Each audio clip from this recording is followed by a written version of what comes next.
Hello everyone, সবাই কেমন আছেন? Good morning. আজকে আপনাদের মাঝে একটা নতুন ব্লগ নিয়ে আমি উপস্থিত হয়েছি। আমি ফার্স্টে ঘুম থেকে উঠেছি। ঘুম থেকে উঠে আমি আজকে সারাদিন কী করব আপনাদের সাথে শেয়ার করব। ঘুম থেকে উঠে আমি ফ্রেশ হয়ে তারপরে হচ্ছে নাস্তা করব। তো আমি আপনাদেরকে দেখাবো যে আমি আজকে কী নাস্তা তৈরি করেছি। তো আমি আসলে নিজে তৈরি করিনি, আমি বেড়াতে আসছি। তো বেড়াতে আসছি বোনের বাড়ি। তো বোন কী নাস্তা তৈরি করেছে আমি আপনাদেরকে দেখানোর চেষ্টা করব। এই যে আমার বোন পরোটা বানিয়েছে, আর এখানে আছে ডিম। তো আমি পরোটা দিয়ে ডিম খাবো। আমার ডিম দিয়ে পরোটা অনেক ভালো লাগে। প্রত্যেকটা দিন সকালবেলা পরোটা এবং ডিম আমার খুবই পছন্দের। হয়তো পরোটা ডিম যদি আমি না খাই তো হয়তো আমি অন্য কিছু খাই, কিন্তু পরোটা ডিম আমার সবথেকে ফেভারিট একটা খাবার। সবসময় আসলে একই নাস্তা খাওয়া উচিত না, ঘুরে ফিরে নাস্তা খেতে হয়, কারণ দৈনন্দিন জীবনে সবসময় তো একই রকমের খাবার খাওয়া যায় না, পুষ্টির দরকার আছে এবং দেখা যায় সবসময় একই খাবার তৈরিও করা যায় না। তো বিভিন্ন রকমের খাবারই তৈরি করতে হয়।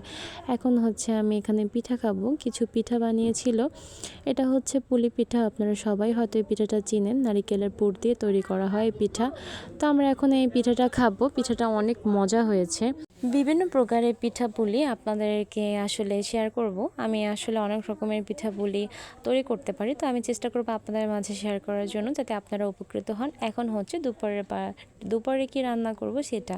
তো এখানে পটল নিয়েছে, আলু নিয়েছে এবং ঢেঁড়স নিয়েছে, আর ডালের বড়া। এই তো ডালের বড়া এখন ভাজতেছে। তো আসলে ডালের বড়াগুলো দিয়ে ভাত খেতে অনেক মজা লাগে, আমাদের অনেক ফেভারিট ডালের বড়া। আমরা এক নিমেষে এক প্লেট ভাত খেয়ে ফেলতে পারি ডালের বড়া দিয়ে। আপনারা কারা কারা এই ডালের বড়া দিয়ে ভাত পছন্দ করেন? অনেকেই এই ডালের বড়া দিয়ে আসলে গরম গরম ভাত খেতে খুবই পছন্দ করেন। তো আজকে বেশি কিছু ছিল না, এই যে দেখাচ্ছি ঢেঁড়স ভাজি, ডালের বড়া, শুকনা মরিচ এবং এই যে তরকারিটা রান্না।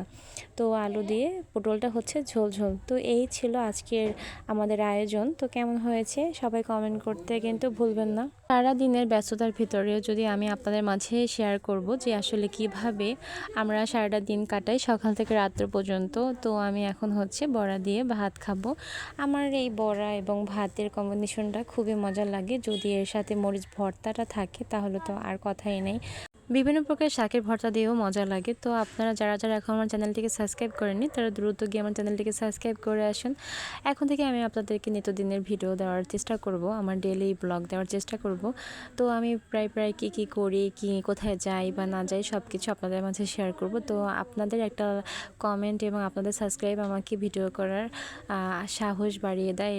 তাই আপনারা আমাকে সাপোর্ট করবেন, যাতে করে আমি আপনাদেরকে ভালো ভালো ভিডিও দিতে পারি। তো আজকের জন্য ভিডিওটা এই পর্যন্তই। সবাই ভালো থাকবেন। আল্লাহ হাফেজ।